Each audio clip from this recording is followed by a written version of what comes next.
오늘의 주요 뉴스입니다. KT가 오늘 임시 주총을 열고 김영섭 전 LG CNS 사장을 새 대표이사로 선임했습니다. 김 대표는 KT그룹의 네트워크 인프라와 기술을 통해 기업 가치 제고에 중점을 두겠다고 밝혔습니다. 삼성전자와 LG전자가 다음 달 1일 독일에서 열리는 이파 2023에서 세탁기와 건조기를 하나로 합친 올인원 신제품을 공개합니다. 양사의 혁신 가전 맞대결이 관심이 쏠리고 있습니다. CGV가 탈시네마를 선언하며 체험형 라이프스타일 공간 사업자로 도약하겠다는 청사진을 제시했습니다. 극장 산업에 새 바람이 불지 주목됩니다. 경남은행에서 1,000억 원대 대규모 횡령 사건이 발생했는데 검찰이 지목한 공범이 한국투자증권 직원인 것으로 드러났습니다. 은행 직원이 횡령에 나서고 증권사 직원은 빼돌린 돈을 운영 관리했다는 겁니다. 서울경제TV 단독 보도입니다.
여러분 안녕하십니까? 센 경제라이브 시작합니다. KT의 새 대표이사에 김영섭 전 LG CNS 사장이 선임됐습니다. 김 대표는 KT그룹의 네트워크 인프라와 기술을 통해 기업 가치 제고에 최선을 다하겠다고 밝혔는데요. 윤혜림 기자가 임시주총 현장에 다녀왔습니다. KT가 오늘 서울 서초구 KT 연구개발센터에서 임시주주총회를 열었습니다. 이번 주총에선 핵심 의결 사항인 김영섭 후보의 대표이사 선임안이 가결됐습니다. 대표이사 선임안은 참석 주식수의 60% 이상, 전체 주식수의 25% 이상의 찬성표를 받으며 통과된 것으로 나타났습니다. 임기는 2026년 3월까지로 약 2년 7개월간 대표이사직을 맡게 됩니다. 김영섭 신임 대표는 지난 7년간 LG CNS의 대표로 기업을 이끈 경험과 오랜 기간 ICT 업계에 몸담으며 축적한 전문성을 바탕으로 KT를 성장시킬 최적의 적임자로 꼽힌다는 평가를 받습니다. 주총 이후 KT 분당 사옥에서 사내 임직원들이 참석한 가운데 취임식도 진행됐습니다. 김 대표는 고객 가치와 본질적 역량, 실질적 성과, 동료 간 화합 등 4가지 키워드를 강조했습니다. 통신사업도 더욱 단단하게 만들어 갑시다. 본업이 단단해야 회사가 성장할 수 있습니다. KT의 혁신 성장 전략인 디지폴을 추구하면서도 ICT의 본질적인 역량은 반드시 있어야 되는 필수 분야가 것입니다. 반드시 높여 나가야 된다고 생각합니다. KT는 이동통신업계의 이권 카르텔 이슈와 사실상 멈춰있는 조직 개편, 요금이나 요구 등 산적한 과제를 풀어야 하는 만큼 김 대표의 어깨는 무거워졌습니다. 김 대표는 이날 취임식에서 지속 가능한 성장 기반을 구축하고 실리적인 성과를 낼 수 있도록 노력하겠다는 포부를 밝혔습니다. 서울경제TV 윤혜림입니다. 요즘 건조기 쓰는 세대가 많아졌죠. 편리하긴 한데 세탁 후 빨래를 건조기로 옮기는 건 번거로운 일인데요. 삼성전자와 LG전자가 다음 달 1일 독일에서 열리는 이파 2023에서 세탁기에서 건조까지 한 번에 되는 올인원 제품을 공개할 예정이라 눈길을 끌고 있습니다. 김효진 기자입니다. 삼성전자가 세탁기 한 대로 건조까지 가능한 신제품을 공개합니다. 내달 1일 독일 베를린에서 열리는 유럽 최대 가전 전시회 이파 2023에서 소비자들의 불편을 덜어줄 혁신 제품을 선보인다는 계획입니다. 이 제품은 25kg 용량의 세탁기와 13kg 용량의 건조기를 한 대로 합친 겁니다. 세탁 후 빨래를 건조기로 옮기지 않아도 되는 겁니다. 여기에 디지털 인버터 히트펌프 기술로 에너지 절감까지 가능할 전망입니다. 앞서 LG전자도 대용량 세탁기와 인버터 히트펌프 건조기를 합친 세탁 건조기를 이파 2023에서 공개한다고 밝혔습니다. 세탁과 건조 용량은 각각 25kg과 13kg. 세탁 건조기 하단은 속옷이나 아이옷 등을 분리 세탁할 수 있는 4kg 용량의 미니워시도 탑재됩니다. 특히 인버터 히트펌프 방식의 건조는 냉매를 순환시켜 발생한 열을 활용해 빨래가 머금고 있는 수분만 빨아들이는 저온 제습 방식으로 동작해 옷감 보호에 유리할 전망입니다. 세탁기와 건조기를 하나로 합쳐 설치 공간을 줄이고 빨랫감을 옮기는 불편을 덜어주는 혁신 가전에 소비자들의 관심이 모이고 있습니다. 서울경제TV 김유진입니다. CGV가 2023 CGV 영화산업 미디어 포럼을 열고 CGV의 영업 전략과 코로나 이후 영화 시장의 소비 경향에 대해 발표하는 자리를 마련했습니다. CGV는 넥스트 CGV 전략을 공개하며 체험형 라이프스타일 공간 사업자로 도약하겠다는 청사진을 제시했습니다. 이호진 기자입니다. CJCGV가 넥스트 CGV 전략을 바탕으로 공간 사업자로의 변화를 선언하고 극장 산업의 새로운 패러다임을 제시하겠다고 밝혔습니다. CGV는 오늘 CGV 용산 아이파크몰에서 2023 CGV 영화산업 미디어 포럼을 개최하고 CGV의 향후 목표와 코로나 이후 영화산업의 소비 트렌드에 대해 발표했습니다. 올 상반기 CGV는 코로나 이후 최초로 누적 기준 영업이익 흑자 전환에 성공하며 긴 암흑의 터널을 벗어나 희망을 보았습니다. 당사는 하반기에도 전사 기준으로 74% 관람객 수를 회복하고 2019년 수준의 영업이익을 달성할 수 있을 것으로 기대합니다. 허민혜 대표는 넥스트 CGV에 대한 청사진의 키워드로 특별관 확대, CGV 온리 콘텐츠 다양화, 한국형 엔터테인먼트 공간 사업자로 진화, 광고 수익 극대화를 제시했습니다. 우선 비일상적인 경험에 대한 수요 증가를 고려해 4DX, 스크린X 등 기술 특별관을 확대하고 골드클래스, 프라이빗박스 등 프리미엄관을 지속적으로 늘려나가겠다는 계획입니다. CGV는 최근 3년 동안 고급 특별관의 객석률이 일반관 객석률 대비 2배 높았으며 이러한 니즈를 반영해 지난달에는 전관을 특별관으로 채운 CGV 신세계 경기를 오픈했다고 밝혔습니다.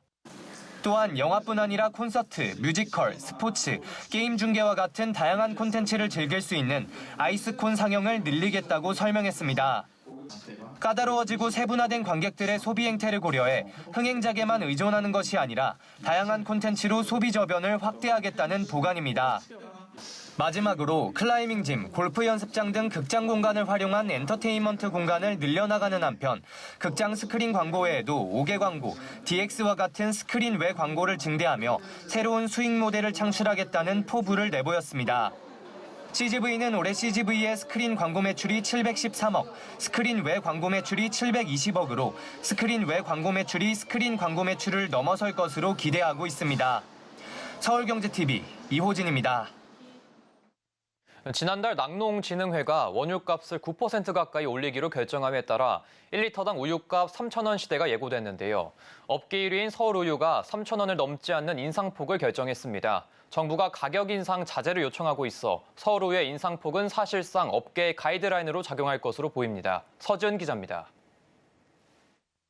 원유값이 10년 만에 최대로 올랐지만 우유 제품 가격은 소폭 인상에 그칠 전망입니다. 서울우유는 10월부터 대형 할인점에 납품하는 휘노유 가격을 3% 인상하기로 했습니다. 앞서 낙농진흥회가 휘노유 주 원료인 원유값을 올린 데 따른 것인데 올해 원유 가격 인상률은 8.8%로 2013년 이후 두 번째로 높습니다. 지난 3년간 원유 가격 인상폭이 우유값 인상폭보다 적은 것은 올해가 처음입니다. 지난해 원유값은 5% 올랐지만 서울우유의 휘노유는 6.6% 올랐습니다. 당시 매일유업과 남양유업은 유제품 가격을 10% 가까이 올리기도 했습니다. 2021년 원유값은 2.3% 올랐고 서울우유는 휘노유 제품을 5.4% 인상했습니다. 휘노유는 원재료의 100%가 원유인데다 물가 상승기엔 포장재나 인건비 등도 덩달아 오르기 때문에 원유보다 인상폭이 높을 수밖에 없다는 게 업계의 설명입니다. 하지만 올해는 정부의 가격 인상 자제 요청과 고물가 장기화에 따른 소비자 여론까지 부담으로 작용하면서 2,000원대인 휘노유 1리터 가격 앞자리가 바뀌지 않는 선에선 인상폭을 조절할 것으로 보입니다. 정부나 물가 인상에 대해서 계속해서 좀 개선하려고 하는 움직임이 있기 때문에 기업이 가격을 인상할 수는 없는 사회적 분위기, 그런 분위기가 좀 있다라고 보여지고요. 현재 우유에 대한 소비가 많이 줄고 있는 상황이라서 가격 인상을 많이 했을 경우에 수요를 감소시키는 영향도 있기 때문에 점유율 1위인 서울우유가 원유값 인상률에 한참 못 미치는 가격 인상을 제시함에 따라 업계 고민이 깊어지는 모양새입니다. 매일유업은 시장 상황을 고려해 유제품 가격 인상을 최소화하는 방안을 검토하고 있다고 설명했으며 남양유업도 가격 인상 시기와 인상폭을 검토 중이라고 밝혔습니다. 서울경제TV 서지은입니다. 연일 터지는 횡령 사건에 금융권이 시끄럽습니다. 경남은행에서 1,000억 원대 대규모 횡령 사건이 발생했는데요. 검찰이 공범으로 지목한 황모 씨가 한국투자증권 직원인 것으로 드러나 충격을 주고 있습니다. 한국투자증권 역시 내부 통제 소홀에 대한 비판을 피하기는 어려워 보이는데요. 김혜영 기자의 단독 보도입니다. 경남은행에서 1,000억 원대 대규모 횡령 사건이 벌어졌습니다. 경남은행 투자금융부장 이모 씨의 공범으로 지목된 황모 씨. 서울경제TV 취재 결과 황 씨는 한국투자증권 파생상품 담당 직원인 것으로 드러났습니다. 은행 직원이 횡령에 나서고 증권사 직원은 빼돌린 돈을 운영 관리했다는 사실이 충격을 주고 있습니다. 신뢰가 생명인 금융권에서 터진 대규모 횡령 사건에 국민들의 시선은 싸늘합니다. 고양이한테 생선을 맡긴 격이라는 비판까지 나옵니다. 황 씨는 부동산 시행사 직원을 사칭해 대출에 필요한 전표를 꾸미는 수법으로 이 씨의 횡령을 도운 혐의를 받고 있습니다. 이 씨와 황 씨는 유령 회사를 차려놓고 빼돌린 돈으로 주식 투자 등을 일삼았습니다. 특히 황 씨는 한국투자증권 재직 기간 이 씨가 횡령한 자금에 관리 및 주식 투자 행각을 이어갔습니다. 이에 검찰은 황 씨를 공범으로 판단하고 횡령과 증거인멸 교사 혐의로 구속영장을 청구했습니다. 이번 사건으로 한국투자증권 역시 내부 통제 소홀에 대한 비판을 피하기는 어려워 보입니다. 허술한 관리 감독은 도마 위에 올랐고 신뢰는 바닥으로 추락했습니다. 사건 재발을 막기 위해선 증권사 내부의 자정 기능 강화가 급선무라는 지적입니다. 증권업계 관계자는 공범 혐의를 받고 있는 황 씨의 개인 일탈로 치부하기엔 무리가 있어 보인다며 직원 관리 감독과 내부 통제에 소홀한 한국투자증권도 책임을 피해가긴 어렵다고 설명했습니다. 한국투자증권인 대규모 횡령 사태에 공범 혐의를 받는 황 씨가 자사 직원인 것조차 뒤늦게 파악한 것으로 나타났습니다. 한국투자증권 측은 무죄 추정의 원칙하에 해당 사안에 대한 확인이 불가하다는 공식 입장을 내놨습니다. 이 가운데 금융당국도 대규모 횡령 사건에 칼을 빼들었습니다. 이복형 금융감독원장은 법이 허용한 최고 수준의 책임을 물을 것이라고 경고했습니다. 서울경제TV 김혜영입니다. 최근 은행의 수백억 원대 횡령 사태로 금융권이 적지 않은 비판을 받고 있는데요. 롯데카드에서 100억 원대 배임 사고가 발생하면서 금융권이 초긴장하고 있습니다. 이번에도 내부 통제는 전혀 작동하지 않았습니다. 김수빈 기자의 보도입니다. 롯데카드 직원들의 업무상 배임 혐의가 드러난 건 지난 14일입니다.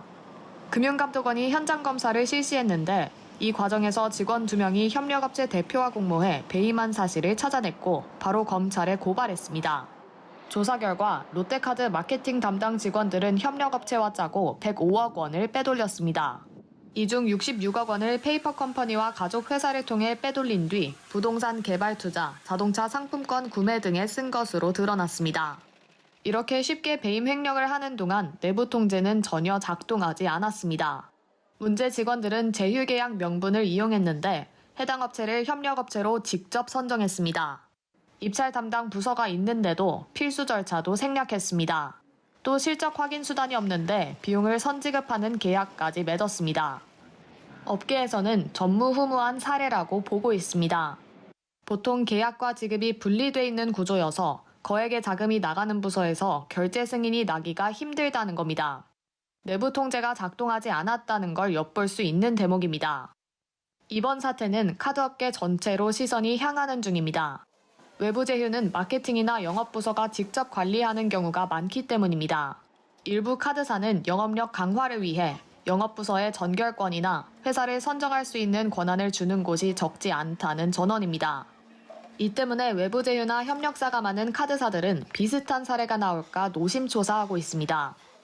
금감원도 이번 사건을 롯데카드의 내부 통제 작동 실패로 보고 전체 카드사에 유사 사례가 있는지 자체 점검 후 결과를 보고하도록 지도했습니다. 기존 제휴 계약과 비용 전산 등을 전수검사해서 유사 사례가 없는지 확인하고 있습니다. 내부 통제 프로세스도 실질적인 사고 예방에 적합하도록 강화할 예정입니다. 은행권의 대규모 횡령 사고로 금융권에 대한 신뢰가 크게 추락한 상황인데 카드사에서 비슷한 사태가 나오면서 이제는 대규모 횡령 사건이 금융권 전체로 확산될 수 있다는 우려까지 나옵니다. 서울경제TV 김수빈입니다. 국내 은행과 핀테크 기업 107곳이 한데 모여 새로운 디지털 기술을 선보이는 코리아 핀테크 위크 2023이 오늘부터 3일간 열립니다. 5대 금융지주 회장까지 총출동할 정도로 행사는 금융권 초미의 관심사로 떠올랐는데요. 민세원 기자가 현장을 다녀왔습니다. 한 방문객이 TV를 보면서 리모컨으로 공과금과 세금을 납부하고 있습니다. 하나금융이 내놓은 디지털 기술인데 시범을 보인 사람은 하명주 하나금융그룹 회장입니다. 오늘 서울 동대문 디자인 플라자에서 글로벌 핀테크 박람회 코리아 핀테크 위크 2023이 개막했습니다. 올해 행사는 5대 금융지주 회장들을 비롯한 금융계 대표 인사들이 모두 찾을 정도로 북적였습니다.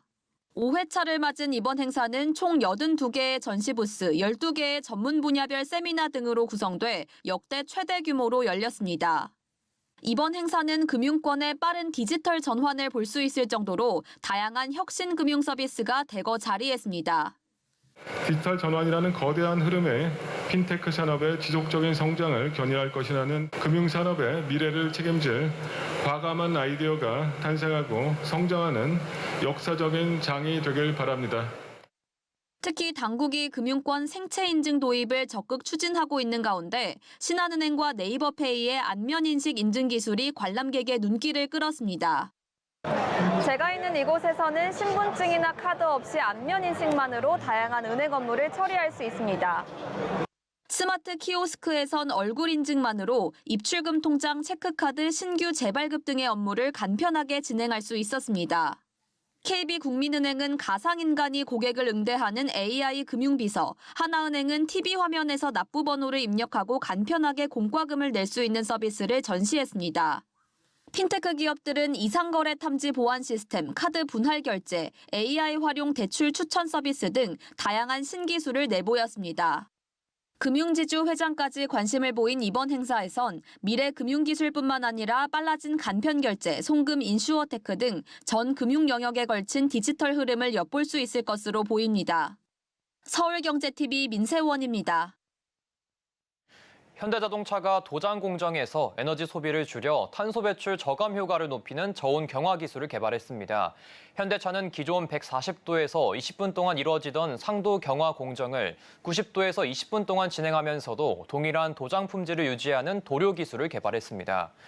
50도 더 낮은 온도에서 경화되는 새로운 도료 활용으로 온도를 과도하게 높일 필요가 없어지게 되면서 에너지 소모를 크게 절감할 수 있게 된 겁니다. 이 기술을 국내외 모든 현대차 공장에 적용하면 한 해 동안 자동차 제조 공정 중 배출되는 이산화탄소 중 16,000여 톤을 저감할 수 있을 전망입니다. 이는 소나무 200만 그루에 해당되는 양입니다.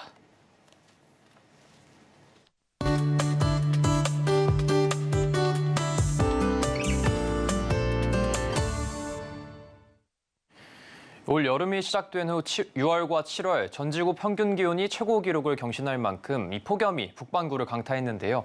이런 폭염이 전 세계 경제를 마비시킬 수 있다는 경고가 나왔다고 합니다. 올 여름 우리나라도 덥긴 했지만 다른 나라의 폭염보다는 덜 더웠다고 하는데요. 이 세계의 폭염과 함께 경제 이야기를 해보도록 하겠습니다. K웨더 반기성 센터장 나왔습니다. 안녕하십니까? 네, 안녕하세요. 네, 올 여름 폭염이 이례적이라고 할 만큼 많이 더웠다고 하던데요. 네, 그렇습니다. 북반구는 이제 6월부터 8월까지가 여름철이죠. 네. 근데 인도 같은 경우는 2월부터 이상 폭염이 발생을 했고요. 이어서 6월부터는 북반구 전역에 폭염이 시작되었는데요. 유럽의 스페인과 북아프리카가 40도가 넘는 폭염이 발생을 했고요. 이어서 남유럽이죠. 이탈리아라든가 그리스, 마케도니아 이런 나라들도 40도가 넘는 극한 폭염이 발생하면서 산불이 아주 도처에서 발생을 했고요. 미국도 6월에는 남부 지역에 40도가 넘는 폭염이 시작을 했는데 7월에 들어와서는 남캘리포니아 등 서부로 옮겨갔고 7월 중순서부터는 북동부 지역을 전국에 폭염이 기승을 부리면서 바이든 대통령의 비상사태를 선포하기도 했습니다. 아시아에서도 중국 북부지방인 베이징이 40도를 넘었고요. 일본도 도쿄를 중심으로 하는 간도 지방에 이상 폭염이 발생을 했습니다. 지금 이제 한겨울이죠. 남미 아르헨티나 등의 국가에서도 35도가 넘는 이상 폭염이 발생을 하면서 지금 전 지구는 평년 기온을 크게 웃도는 이상 폭염에 몸살을 앓고 있는 그런 형편입니다. 예, 우리나라 서울의 최고 기온은 40도를 넘은 적이 여태까지는 없었는데 이제는 보통 40도를 웃도는 폭염이 발생한다고 하니까 걱정이 되는데 그렇다면 폭염이 경제에 어떤 영향을 줍니까? 일단 선진국 같은 데서는 폭염으로 인한 경제적 비용이 늘어날 수밖에 없습니다. 예. 록펠러 재단 회복센터는 2021년 발표된 보고서에서 폭염으로 인해서 미국 경제적 손실이 연간 1,000억 달러가 될 수 있다라고 경고를 했었는데요. 이 센터의 책임자인 케이시 바우만 맥클라우드는 더위가 계속되면 인간 사고가 느려지면서 집중력이 떨어진다. 특히 농업과 건설업 피해가 극심해질 것이다 라고 주장을 했죠. 그리고 지난달 23일에 CNN은 폭염이 미국 국민 수백만 명에게 피해를 주고 기업의 비용을 늘리는 사례를 소개를 했는데요. 무디스에 따르면 폭염으로 온열 질환이 늘어나면서 GDP가 2100년까지 최대 17%가량 줄어들 것이라고 전망을 했고요. 올해 미국의 다트머스 대학은 폭염으로 인해서 전 세계 경제적 피해는 16조 달러에 이를 것이라고 전망하면서 특히 가난한 나라가 더 큰 피해를 입을 것으로 전망하기도 했는데요. 보고서에서는 상위권 10% 국가는 폭염으로 인해서 GDP 평균 1.5% 손실이 예상되는 반면에 하위권 10% 국가의 GDP 평균 손실은 6.7%로 4배 이상, 그러니까 못 사는 나라의 손실이 더 클 것으로 보았었죠. 네, 예상보다 이 폭염으로 인한 경제적 피해가 상당히 클 것 같은데 이런 이상기후 현상이 경제를 마비시킬 것이라는 분석이 나왔다고요. 네, 지난달 23일이었죠. 블룸버그가 신흥국 채권 시장에 대해서는 우려가 좀 커지고 있다 이렇게 경고를 했는데요. 예. 세계적으로 발생하고 있는 폭염이라든가 함께 또 강력한 엘니뇨가 발생을 하고 있는데 동태평양 해수온도가 평년보다 2도 이상 높은 기간이 3달 이상 지속되는 슈퍼 엘니뇨가 발생할 전망이라면서 이로 인해서 식량난이 심화하게 되면 물가가 다시 상승할 것이라는 거죠. 블룸버그는 주로 아시아 국가인 인도라든가 태국, 인도네시아 등이 매우 취약한 나라가 될 것이라고 전망을 했는데요. 이렇게 전망한 이유로는 엘니뇨가 발생하게 되면 인도나 동남아 국가들은 극심한 폭염과 함께 가뭄이 심하게 발생을 합니다. 그럴 경우 식량 생산량이 많은 이 나라들의 경제가 어려워질 것이라는 거죠. 아직 슈퍼엘니뇨로 접어들지 않았음에도 불구하고 인도에서는 폭염과 호우로 인해서 쌀 생산량이 감소하면서 쌀 가격이 좀 급등을 했습니다. 인도 델리에서의 소매쌀 가격은 올해 벌써 15% 이상 올랐다고 하고요. 인도는 그러다 보니까 쌀의 일부 품목 수출을 금지를 했죠. 태국은 비가 내리지 않으면서 생산량이 줄어들고 있는데요. 생산량이 줄면서 가격이 오르고 있습니다. 태국 쌀 수출 가격은 6월 말 톤당 518달러로 1년 전보다 24%가 상승을 했는데요. 세계 3대 쌀 수출국인 베트남도 쌀 가격이 10년 만에 최고로 올랐다고 합니다. 이에 각국은 식량 안보를 기조 삼아서 수출을 제한하기 시작을 했는데요. 헝가리 등 19개 국가가 이미 식품 수출을 금지를 했고요. 아르헨티나 등 8개 국가도 수출을 제한하면서 시카고 상품거래소 선물시장의 밀 가격이 폭등을 했죠. 문제는 앞으로 식량 문제가 더욱더 심각해질 것이라는 겁니다. 예, 지금 센터장님께서 말씀해 주신 대로 이 폭염으로 인해서 식량 가격이 계속 오르게 될 것 같은데 동남아시아 국가들이 더 큰 타격을 받게 되는 이유는 뭐가 있을까요? 이렇게 이제 아무래도 식량 가격이 오르게 되면 신흥 경제국들이 더 큰 영향을 받을 수밖에 없습니다. 네. 예를 들어서 아시아 신흥국 가계 예산에서 식료품이 차지하는 비중이 상대적으로 더 높기 때문인데요. 국제통화기금 데이터에 따르면 인플레이션 바스켓에서 인도의 식료품 비율은 약 46%, 러시아가 37%, 태국이 36%, 인도네시아가 33%로 러시아를 제외한 세 나라가 식료품 비율이 가장 높습니다. 그런데 식량 가격이 오르게 되면 물가가 상승하게 되고 그렇게 되면 이 나라들의 국가 채권 수익률은 오르고 채권 가격은 하락하게 됩니다. 이런 신흥국가들의 경제적 어려움은 그 나라만이 아니라 전 세계 경제에 영향을 줄 수 있다는 것이죠. 특히 슈퍼엘니뇨의 경우 식량 부족뿐만 아니라 각종 재난이 강력하게 발생하게 되므로 세계 경제가 마비될 수 있다는 우려가 나오고 있는 겁니다. 동남아 국가만 아니라 우리나라도 영향을 받을 것으로 보이는데요. 우리나라는 연간 곡물 수입이 1,700만 톤 수입하는 세계 7위의 수입국입니다. 2022년 기준 식량 자급률은 32%이고요. 곡물 자급률은 29.9%밖에 되지 않는 나라거든요. 만일 식량 가격이 크게 오르게 되면 타격이 클 수밖에 없겠죠. 네, 오늘 말씀 여기까지 들어보도록 하겠습니다. 센터장님 감사합니다. 네, 고맙습니다.